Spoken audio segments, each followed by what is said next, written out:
The goal of Data Transformers podcast is to accelerate digital transformation by bridging the gap between business outcomes and rapidly advancing technologies. And we aim to bridge this gap by focusing on data.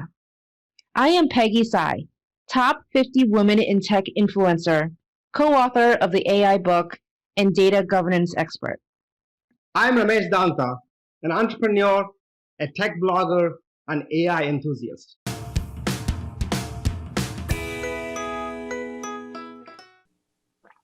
Hello, everyone. Welcome to one more episode of the Data Transformers. Me, Ramesh, and then Peggy here. And today we are excited to introduce gentleman, Dr. Patrick Bangert. He's with Samsung SDS. He's the Vice President of Artificial Intelligence at Samsung SDS. Patrick, welcome. Thank you very much for having me on the show. Welcome, Patrick. Thank you, Peggy. So let's get right into it, Patrick. So we will call you Patrick as opposed to Dr. Bangert. It might seem very formal. So you said you're okay with it. So we'll stick with it. Yeah, thank you. It's an interesting anecdote. I'm German by origin, and until 4 years ago, I lived in Germany. So there, people call me Dr. Bangert. And then as soon as I transitioned to America, I became Patrick. So it's one of those cultural idiosyncrasies of whatever locale you live in. And I think this colloquialism is actually very nice, and it removes artificial borders. That's right. When you're in Rome, be like Roman. That's right. That's right.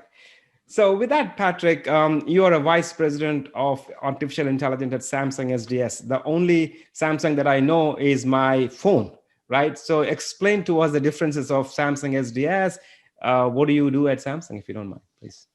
So like many other major brands in the world, the brand Samsung is actually made up of about 20 different legal entities that are called Samsung something.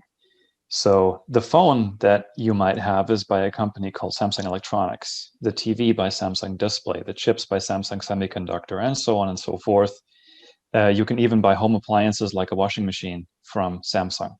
Mm-hmm. And the software in the company is written by Samsung SDS.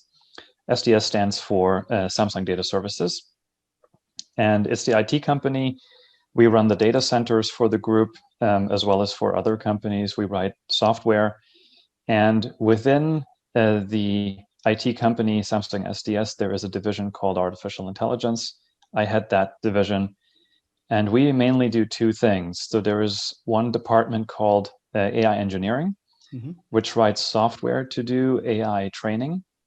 So we're concerned with things like distributed training, auto ML, these kinds of algorithmic questions. And the next department is the AI Sciences, where we actually do data science and artificial intelligence projects for a particular use case. So you might want to do a natural language model so that you can talk to your mobile phone. You might want to do fingerprint or facial recognition so you can identify that you are the correct owner of that phone.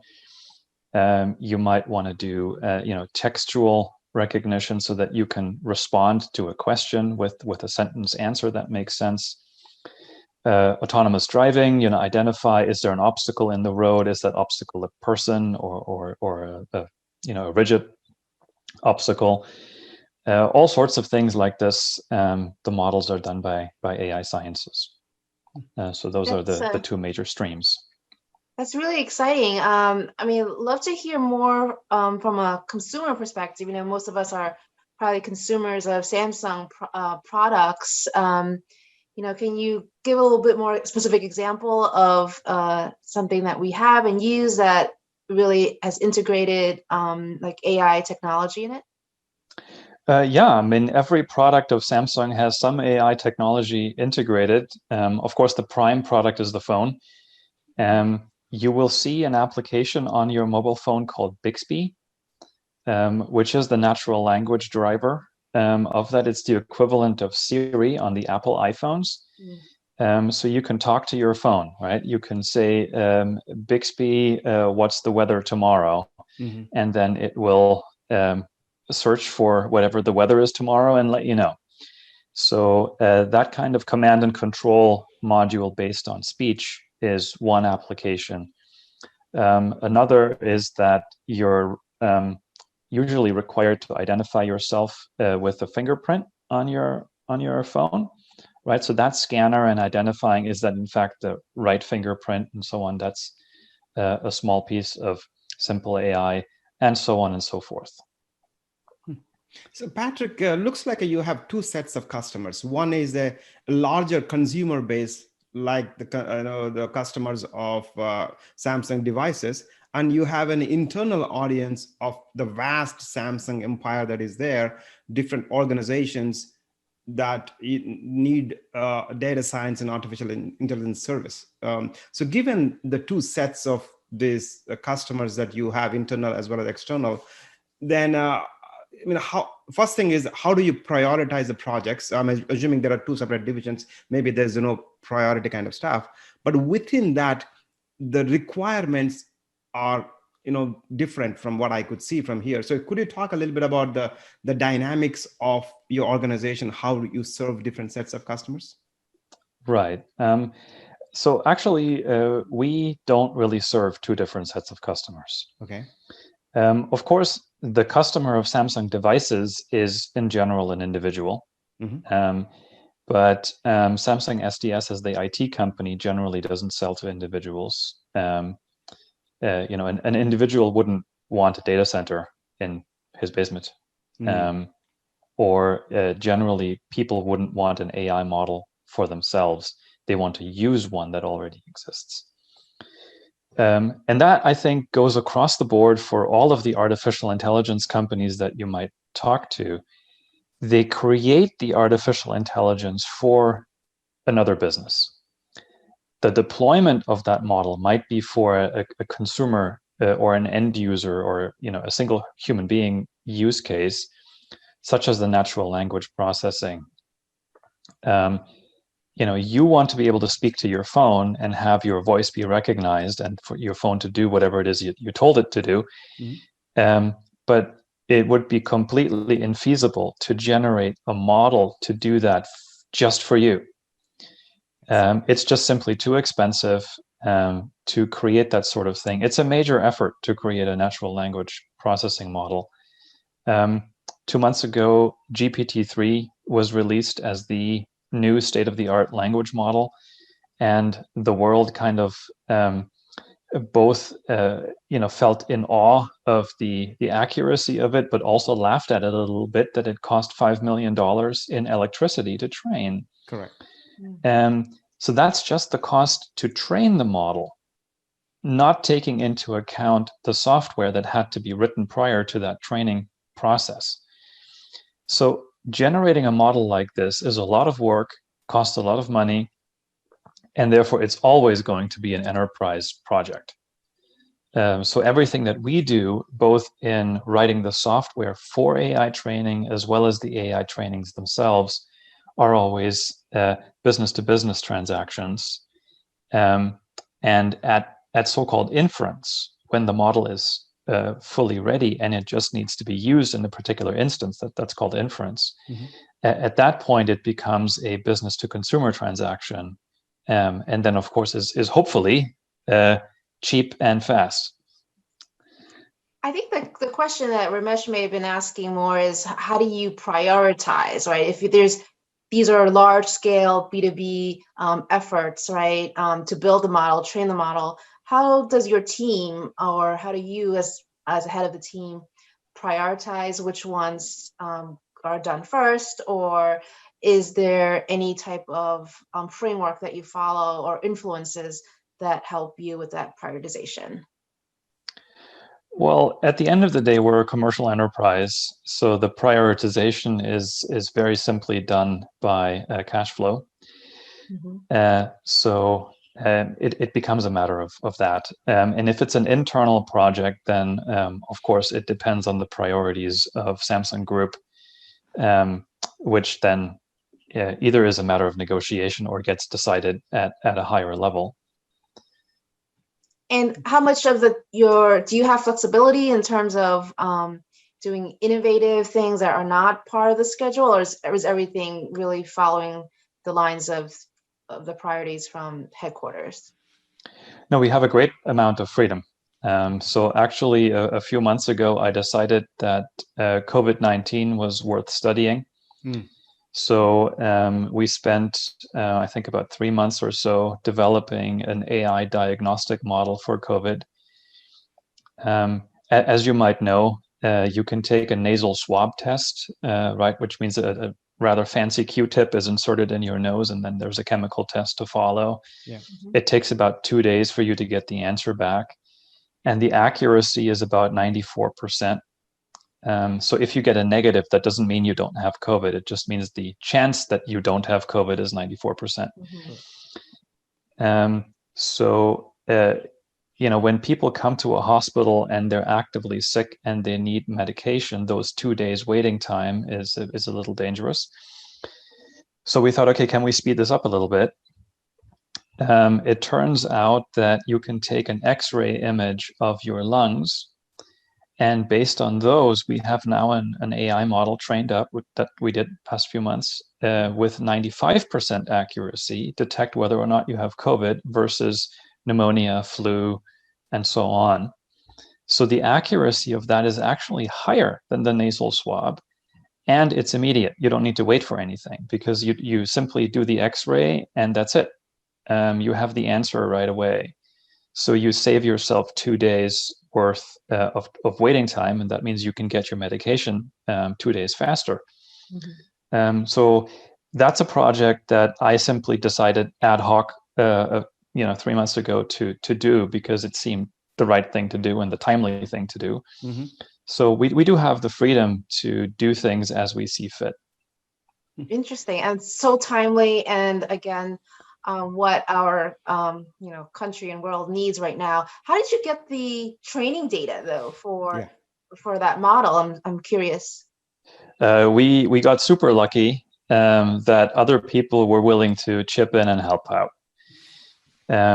So of course we are the AI experts, right? We're not physicians. We don't have an X-ray machine. So we had to rely on partners of ours to do that for us. So there was one hospital chain that donated the X-ray images. There was a set of 6 doctors who donated their time in labeling those images and in saying this is an example of pneumonia and this is an example of COVID and so on. And so all that was assembled by other people, and we just did the AI. Okay. It's very simple. We just do the AI. That's great, Patrick. The way you said it. Just the AI, no big deal. No big deal, exactly. Yeah. The hard labor was on other people. I mean, you can imagine how much effort it takes to do a number of X-rays. So we had 15,000 images in the database. So that means 15,000 individuals had to be X-rayed. Every one of those individuals had to sign a form releasing their X-ray for our use, right? Otherwise, electronic medical record is your private property. So you have to explicitly release it. So that, I mean, just that amount of paperwork is a lot of effort. Yeah.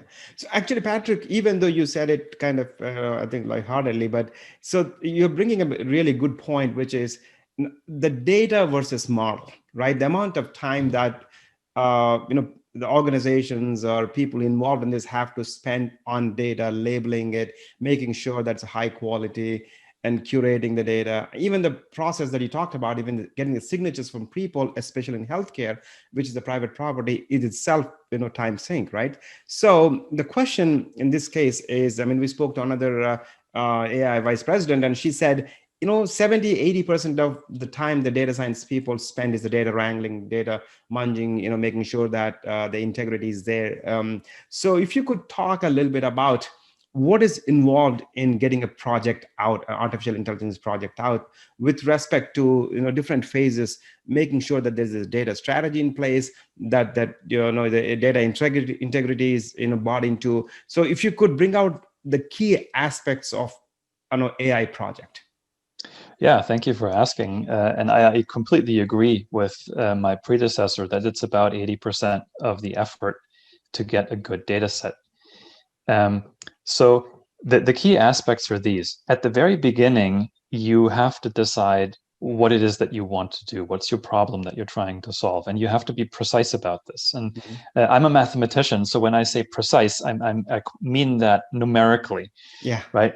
So you need to decide what is it that you're going to do exactly. What kind of accuracy does the model have to fulfill its purpose? Obviously, in medical applications, the accuracy is the end all and be all of it. In many other applications, that's not the case. You can get away with a low accuracy model and still be profitable, but not for medicine. Right.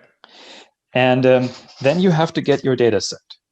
The first is to get the raw data set. In our case, X-raying 15,000 people. That alone takes some effort.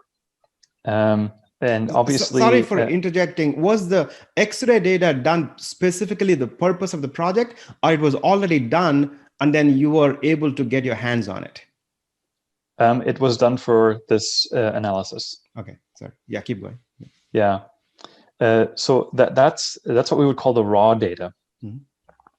Now, the raw data needs to be representative of the situation. Which is to say, in this case, an X-ray image of a foot or a hand or an arm wouldn't help because it's a lung disease. We need X-rays of lungs. Yeah. It also needs to be representative of the problem that you're trying to solve. We're trying to distinguish COVID from not COVID. In other words, we need a similar number of images of COVID-affected lungs as opposed to not COVID-affected lungs. It doesn't help us if we have 15,000 images of healthy people. So two versions of representation are necessary, right? Representation of the situation, that's the lung X-ray. Representation of the problem, X-rays of COVID and non-COVID patients. That's your raw data. Now you need to label the data, which means that experts, in this case doctors, had to go in and identify which is which. And you have to take account of the fact that the doctors are not correct 100% of the time. In fact, you find, not getting personal to anybody, but a typical doctor is accurate to about 80%. Wow. Right? Which means that 20% is incorrectly identified, which means that every single image needs to be looked at by at least 3 people to identify any misunderstandings that they might have and to reconcile that. So it's democracy voting. Wow. So if you have 15,000 images, you have to get at least 45,000 labels done. Right? But is it, sorry, Patrick, I mean, is it necessarily the doctor being incorrect or the X-ray of that patient just didn't show enough COVID deterioration or damage in order to assess? Like I'm sure there were samples where it was undeterminable. Exactly. Yeah, there are so-called edge cases, which is the situation where it's very difficult to tell which is which. And those become the most heatedly contested cases, of course. And then you have these 3 or 4 or 5 doctors in a room arguing it out. And as a data scientist, I just have to shut up and wait, right? Because I don't know what's going on. It's their responsibility to resolve this. And so really, I can't contribute to that question. And this is important for data scientists to know, that labeling the data is a domain expert activity. It's not a data scientist activity, right? And so I cannot contribute to this at all. I simply have to hand it over and trust in the process. And I'm also curious about your sample size of 15,000. Was it all in one city or in one country, or did you try to distribute that across different nationalities, age? So the sample size, I assume, of the patients was also well distributed enough for the AI model to work as well. Thank you. That's an excellent point. That goes into, it needs to be representative of the situation, which is of course people, and therefore we need to have young people and old people, and men and women, and people from all sorts of ethnic backgrounds and whatnot. So in this case, it was within the United States only. but we did have young and old and male and female and people from various ethnic backgrounds represented in that, roughly according to whatever percentage they occur in the population. Great. So actually now we are getting into the two other topics that relate to AI, which they by themselves will take a long time for us to get. One is the ethical aspects. What Peggy was asking, was there a bias to the sample that could have precluded us from, properly determining the thing, right? One aspect of it. So is there an ethical aspect of AI, ethical AI? The second piece is the explainable AI, right? That is gaining a lot of ground nowadays, where it's like in the past, we could get away with saying, okay, this is what the prediction was, and then people will shut up and listen, right? But now people are asking questions. Okay, now tell me, what was the model saying? So the explainable AI. So what's your take on both aspects? And I know both themselves are very deep topics, but at the high level, can we touch upon those two things? Yeah, they're really excellent questions. Now with ethical, so I'm on the board of the AI Ethics Journal. So it's definitely a topic that I believe is important and that I support. We've seen in the last couple of years several use cases that I think should never have happened. For example, in the United Kingdom, AI was used to grade A-level students. Really? That's really bad. In my personal opinion, that's really bad, because you're determining the future of the rest of the lives of teenagers based on an AI model.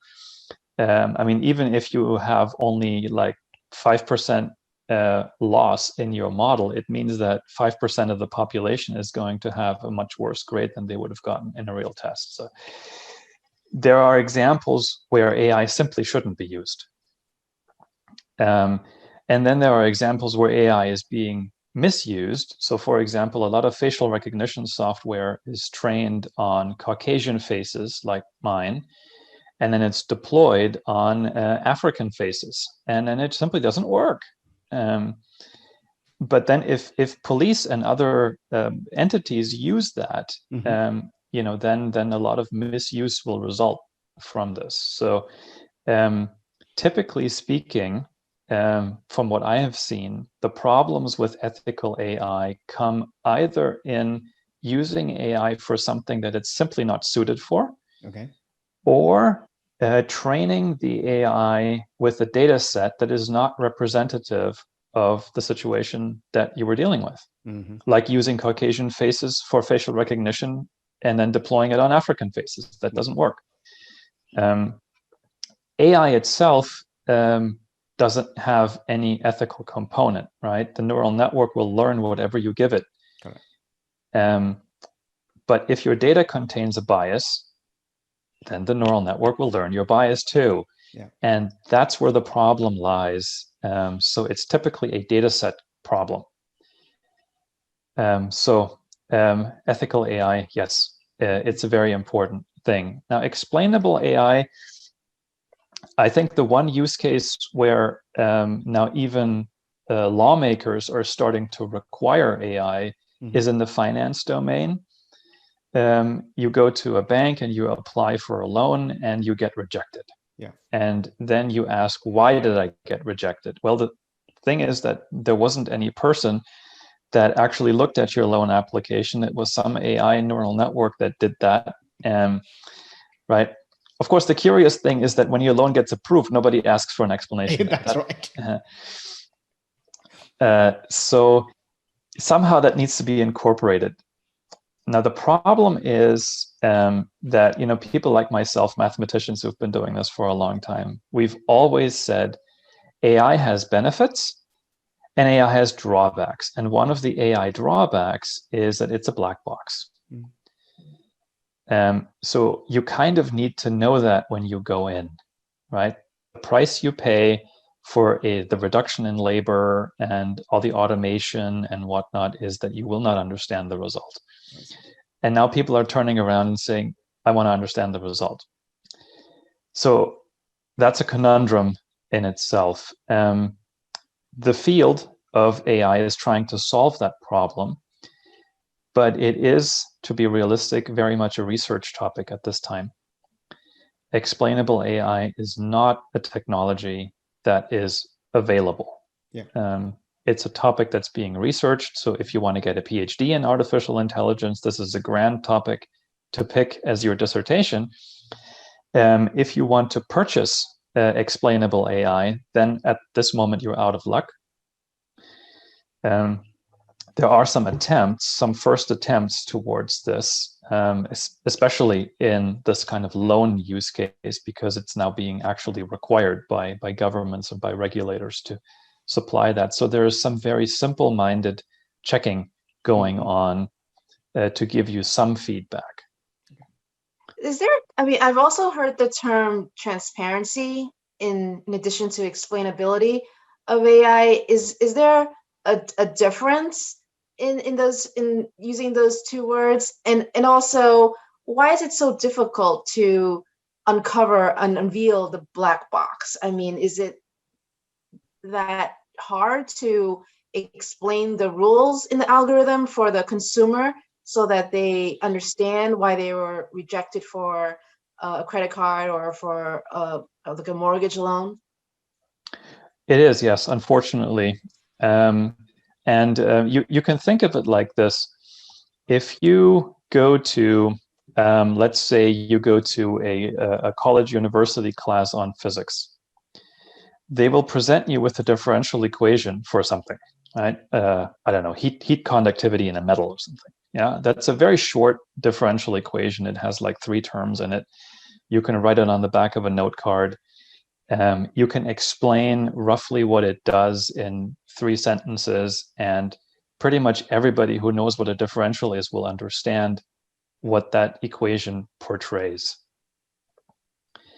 Now, a neural network might easily have 1,000 terms in it. Yeah? The kind of equation is the same, right? A neural network is nothing other than multiplying matrices with vectors. Maybe you need to do a few little pre-processing steps, like taking a derivative and doing a summation and whatnot. It's not very complicated in the mathematical sense, but the number of terms in your equation is very, very large indeed. And that's because basically you're going through a large number of different combinations and you're assigning a coefficient to each one. Many of them might be small, but they're still there. And now try to explain somebody how this 1,000-termed equation hangs together. You can't do that in 2 or 3 sentences anymore. And if you try to simplify it by simply getting rid of all the small coefficient terms, your model starts to lose accuracy. And then you might be tempted to explain something that's just plain wrong because it's no longer the model you had to start out with. That's the situation. So the empirically produced model is a lot more complex than a model that you and I might produce as human beings. Right? Because what we will do is we will make, first of all, simplifying assumptions, and we will put sort of the rough outlines together, which work for the most part, and we will let the details be details and sort of shift them under the rug a little bit. The neural network won't do any of that. It will look at the details and the details only. It will not make simplifying assumptions. It will not have an understanding of the situation at large. It will simply compare details with details and do all of this. So you arrive with a large number of coefficients, and understanding what each of them do is difficult because they're interdependent. So unfortunately, yes, it's difficult to explain what a neural network does. It's very easy to explain what a neural network is in generality. But it's very difficult to explain what a particular neural network actually does to get to its output because you have so many coefficients. Thank you for listening to today's episode. If you liked what you heard today and would like to hear more, please subscribe to our podcast on your favorite player like iTunes and Spotify. And please do rate our podcast. Also, please go to our website, www.datatransformerspodcast.com, for more episodes, blogs, and information on our speakers. Thank you.